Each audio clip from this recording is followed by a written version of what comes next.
안녕하세요, 똥물리의 에디입니다. 오늘은 보드 하나를 가져와 봤어요. 기가바이트 B850M 어로스 프로 와이파이 7 B850 칩셋을 사용한 MEA-Tx 보드죠. 일반적인 소비자들이 가장 많이 선택하는 메인스트림급 제품이라 볼 수 있습니다. 박스 후면을 보면은 제품의 대표적 특징이 간략하게 기입되어 있는데 이 부분은 본품을 보면서 좀 더 자세히 얘기를 나눠보도록 하죠. 이어서 구성품도 살펴보면 단촐합니다. 하지만 정말 중요한 이 스티커, 요거 붙이면 온도가 2도가 더 떨어진다는 개소리를 할 수 있고요. 정작 중요한 건 요 G 커넥터. 제가 긱바보드 설명할 때마다 이거 빼먹지 않고 얘기를 하고 있죠. 케이스 케이블 연결하는 귀찮음을 절반 이하로 줄여주는 효과를 가지고 있습니다. 진짜 이거는 10년 뒤에도 강조해도 될 것 같아요. 그럼 이제 본품을 좀 살펴보면 가장 먼저 눈에 띄는 게 사선으로 그려진 어로스 문양 멋있게 디자인되어 있죠. 사람마다 다르겠지만 저는 독수리 로고 사방팔방 붙이는 것보다는 심플하게 디자인된 모습이 더 마음에 드네요. 되게 단순한 디자인이지만 사실 제품의 통일감을 주기에는 요만한 게 없는 것 같아요. 좀 더 디테일하게 살펴보면 금속 쉴딩 처리된 PCI 익스프레스 5.0 16배속 슬롯이 보이고 하단에는 M.2 슬롯 2개 여기 밑에 장착되어 있습니다. 그리고 바로 밑에 PCI 4.0 4배속 슬롯이 추가로 있어요. 요즘 나오는 보드들은 다 이것과 비슷한 레이아웃을 가지고 있을 텐데 간혹 저렴한 것들 중에 변종들이 있거든요. 그런 것들 정말 주의하셔야 돼요. 일단 SSD 슬롯이 CPU 소켓 바로 밑에 있는 경우 요거는 제품마다 다르긴 한데 수냉 쿨러 사용 시 6시 방향으로 호스가 나오게 되면 간섭이 일어나서 슬롯을 사용하지 못하거나 수냉을 바꿔야 하는 안타까운 상황이 벌어질 수 있습니다. 두 번째, PCI 슬롯 위치예요. 방금 말한 SSD 슬롯과 CPU 쿨러 간의 간섭을 막으려고 슬롯 자체를 밑으로 내려버린 제품도 있거든요. 간섭은 사라지겠지만 그래픽카드 슬롯 위치 때문에 기껏 좋은 글카 장착하지 못하는 경우가 발생할 수 있어요. 5070 수준이야 두꺼운 제품이 많지 않아서 걱정은 없겠지만 80만 되어도 두께가 70mm 넘는 제품들이 꽤 많거든요. 그래서 이 간격 역시도 잘 살펴봐야 됩니다. 한 가지 팁을 드리자면 슬롯 위치랑 좌측에 있는 스탠드오프 구멍이 서로 일직선이 되는지 체크해보면 쉽게 알 수 있습니다. 만약 그래픽카드 슬롯이 이것보다 아래에 있다? 그러면은 두꺼운 그래픽카드는 장착이 안 될 가능성이 상당히 높아요. 사실 메인보드는 칩셋이나 전원부만 볼 게 아니라 SSD 슬롯 위치랑 그래픽카드 슬롯 간격도 같이 봐야 나중에 쿨러나 그래픽카드 때문에 울 일이 없습니다. 옆으로 가면 이제는 욕심부릴 수 없는 DDR5 램 슬롯 4개가 위치해 있죠. 그리고 상단에는 CPU 보조전원 8핀 1개로 이루어져 있습니다. 사이드로 와서 볼까요? 사이드로 와서 보면은 24핀 메인 전원 포트 옆에 HDMI 포트 하나가 위치해 있는데 이걸 활용하면 PC 내부 온도나 센서 정보를 작은 서브 디스플레이로 띄워서 모니터링하는 것도 가능합니다. 그 밑에는 USB 3.2 Gen2x2 포트 1개, SATA 포트는 4개, USB 3.2 Gen1 헤더 1개를 주네요. 기역자 구성으로 되어 있어서 케이스 연결할 때 좀 더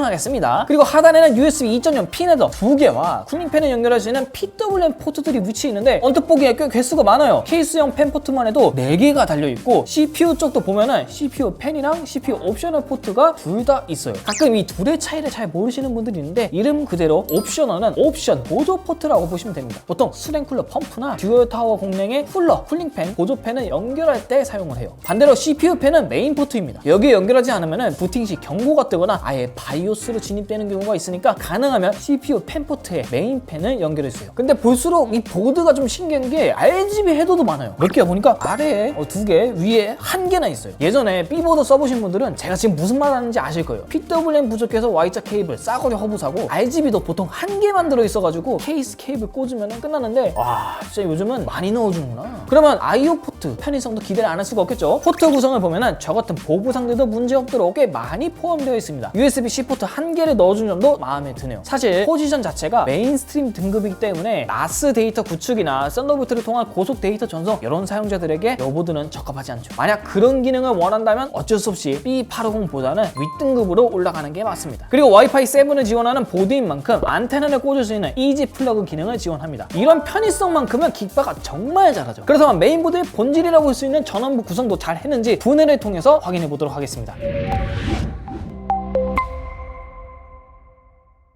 네, 분해를 맞춰봤는데 가장 먼저 이지 레치 클릭이 적용된 SSD 방열판 크게 들어가 있고요. 두 슬롯 모두 5.0 SSD를 지원합니다. 이러면은 메인 공유 그거 발생하지 않나요? 그래서 저희가 직접 테스트까지 한번 해봤거든요. 놀랍게도 발생하지 않았어요. 실제로 매뉴얼 파일을 확인해보면 메인 공유 이슈에 대한 언급이 따로 없었어요. 보통의 보드들은 PCI 5.0 그래픽카드 슬롯과 SSD 슬롯이 다 CPU 레인에 묶여서 같이 쓰기 때문에 대역폭 저하가 발생하는데 이 부분은 보기에는 꽤나 흥미로운 특징인 것 같습니다. 이어서 전원부는 12+2+2 페이지에 서멀 패드도 보니까 고르게 아주 잘 찍혀있네요. 심지어 보급기 포지션임에도 히트파이프가 일체형으로 연결되어 있습니다. 자, 그럼 전원부 얘기를 했으니 CPU를 장착해서도 괜찮은 퍼포먼스를 보여주는지 같이 한번 확인해 보시죠. 9950X CPU 장착 시 전원부 온도를 측정해 봤는데 작업 환경에선 최대 52.7도, 게이밍 환경은 45.9도로 매우 양호한 수치를 보여줬습니다. 뿐만 아니라 앞에서 중요하게 다뤘던 SSD 슬롯 성능도 모두 잘 나오는 것 확인되었습니다. 근데 지금까지 기가바이트 B850M 어로스 프로 와이파이 7 간단하게 살펴보면서 얘기를 나눠봤는데 이 제품의 가장 큰 특징이라면 기존 AMD 보드들이 조금씩 가지고 있었던 레인 공유 이슈라든가 슬롯 위치 등 사소한 아쉬움을 개선한 제품이다 라고 정리할 수 있을 것 같아요. 사실 지금 같은 시기에는 새롭게 PC를 맞추는 거 광고지만 권장드리고 싶진 않아요. 그럼에도 필요하면 사야 되지 않습니까? 꼭 이 제품을 구매하라고 독려하기는 어렵지만 적어도 가격으로 너무 스트레스 받기보단 구매를 하고 저희 채널 구독 해지하시면 될 것 같습니다.